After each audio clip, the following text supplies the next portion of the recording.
అలానే చేస్తారు.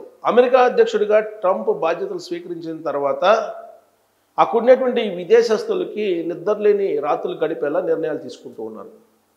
అనేక నిర్ణయాలు ఇమిగ్రేషన్ పరంగా తీసుకుంటున్నటువంటి క్రమంలో అక్కడున్నటువంటి వాళ్ళు అసౌకర్యానికి గురవుతున్నారు. తాజాగా ఆయన తీసుకున్నటువంటి నిర్ణయం వర్క్ పర్మిట్లు 5 సంవత్సరాలు ఉండే వాటిని 1.5 సంవత్సరానికి కుదించి వేశారు.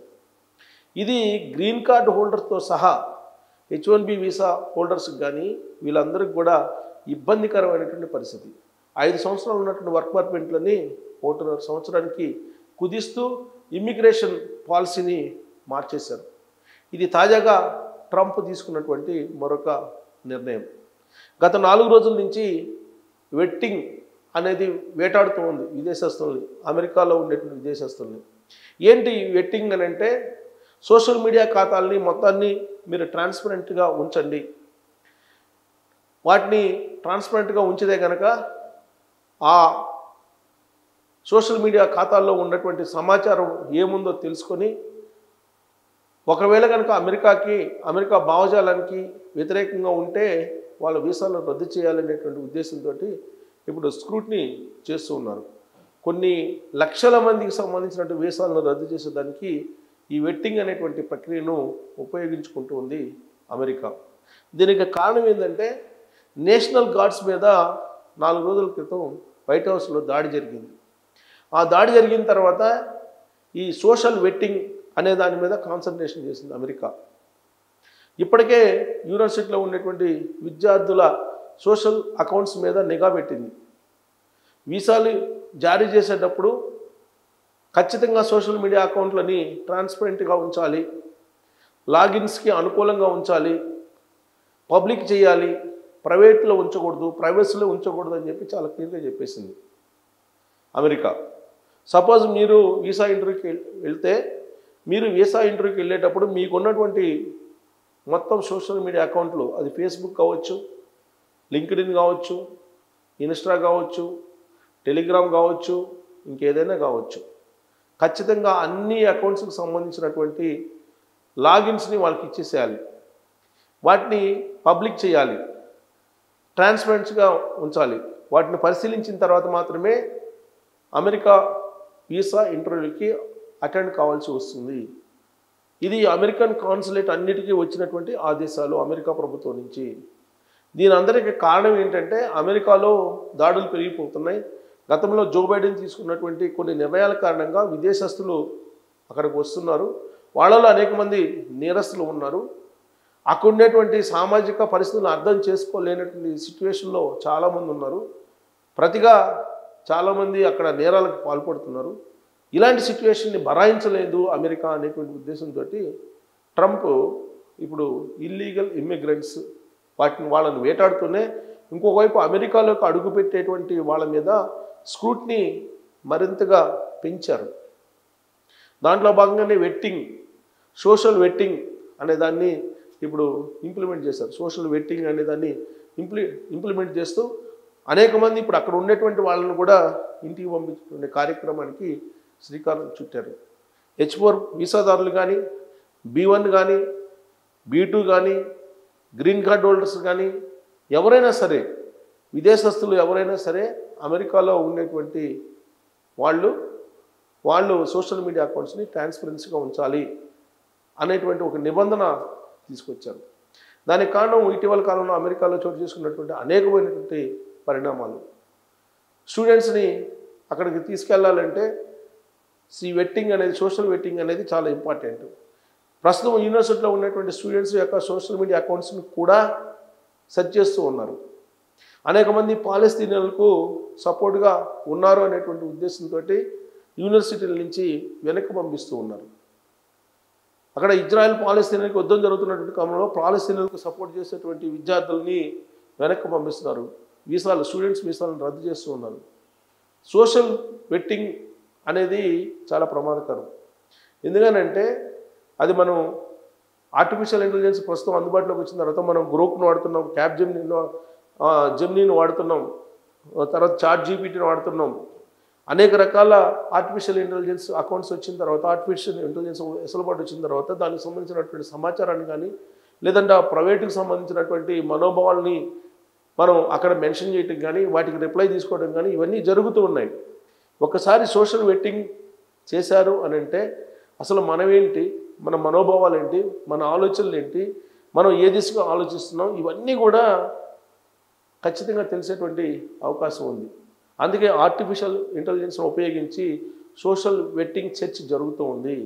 దీంట్లో కొన్ని వేల మంది వీసాలను కోల్పోయేటువంటి ప్రమాదం ఉంది. అందుకే ట్రంప్ ఆ విధమైనటువంటి నిర్ణయాలు తీసుకుంటున్నారు. అలాగే విదేశస్తులు ఎవరైనా సరే H1B వీసా మీద అమెరికా రావాలంటే $1,00,000 ఖచ్చితంగా చెల్లించాల్సిందే అనేటువంటి ఒక నిబంధన పెట్టారో అది ఇంప్లిమెంట్ అవుతుంది కూడా. కాకపోతే చిన్న వెసులుబాటు ఇచ్చారు.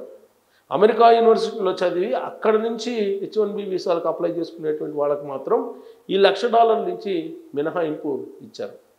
కాకపోతే వర్క్ పర్మిట్ల విషయంలో మాత్రం ఇప్పుడు తాజాగా 5 సంవత్సరాల నుంచి 1.5 సంవత్సరాలు అంటే 18 నెలలకి కుదించేశారు.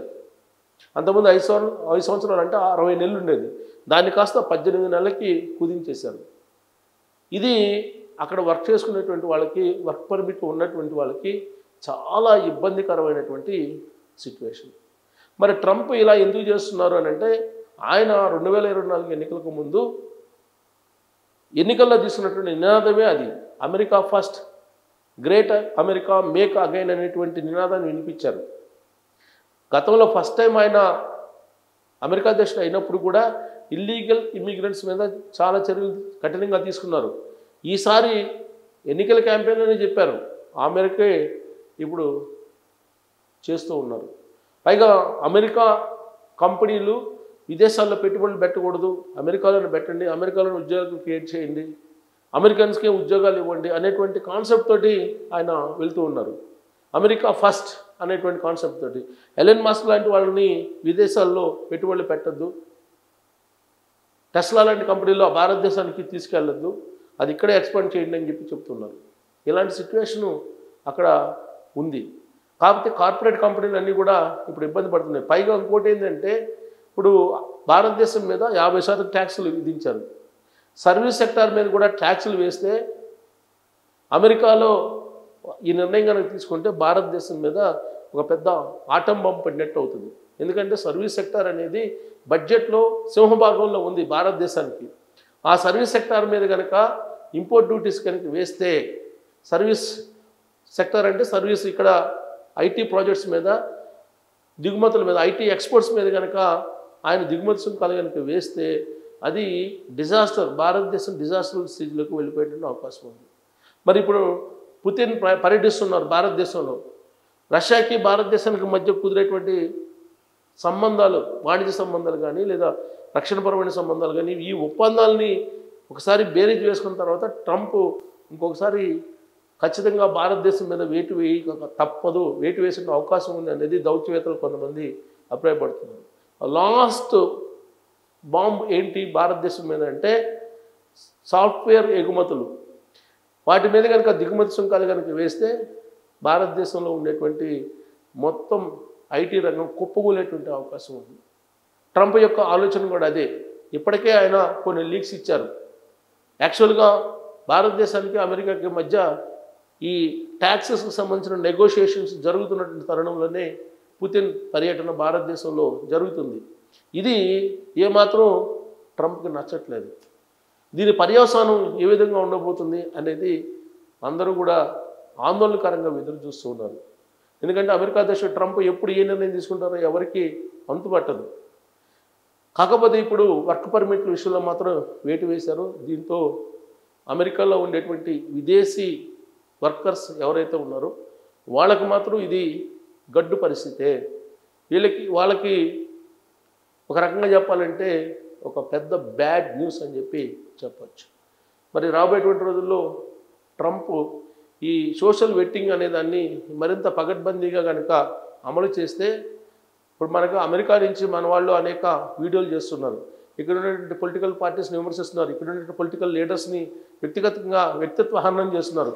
ఇలాంటి వాళ్ళ మీద కూడా పంచి పడేలా ట్రంప్ నిర్ణయం తీసుకోబోతున్నారు. ఒకవేళ వీసా రద్దు చేస్తే గ్రీన్ కార్డు ఉన్నప్పటికి కూడా దాన్ని రద్దు చేస్తానని చెప్పి ట్రంప్ చెప్తున్నారు. అందుకే పంచి పడేలాగా నిర్ణయాలు తీసుకుంటే అక్కడి నుంచి ఇప్పుడున్నటువంటి లీడర్స్ మీద పంచులు వేసేటువంటి వాళ్ళు, వ్యక్తిత్వ హననం చేసేటువంటి వాళ్ళు మళ్ళీ తిరిగి ఇండియాకి రావాల్సినటువంటి పరిస్థితి ఏర్పడుతుంది. అప్పుడు వాళ్ళకి సినిమా కనిపిస్తుంది ఇక్కడికి వస్తే మాత్రం. మరి ఇప్పుడు పంచులు వేసేటువంటి వాళ్ళకి ట్రంప్ మామూలు పంచులు వేయట్లేదు. మరి ఇప్పుడు పంచులు వేసేటువంటి వాళ్ళు ఇండియాకి వస్తే వాళ్ళ పరిస్థితి ఏంటి? ఆ పంచులు వేసేటువంటి వాళ్ళు ఎవరో మీకు తెలుసు. సోషల్ వెట్టింగ్లో వీళ్ళు కనుక దొరికితే ఆ పంచ్ వాళ్ళ సిచ్యువేషన్ ఏంటి అనేది మీరే కామెంట్ చేయొచ్చు. Thank you.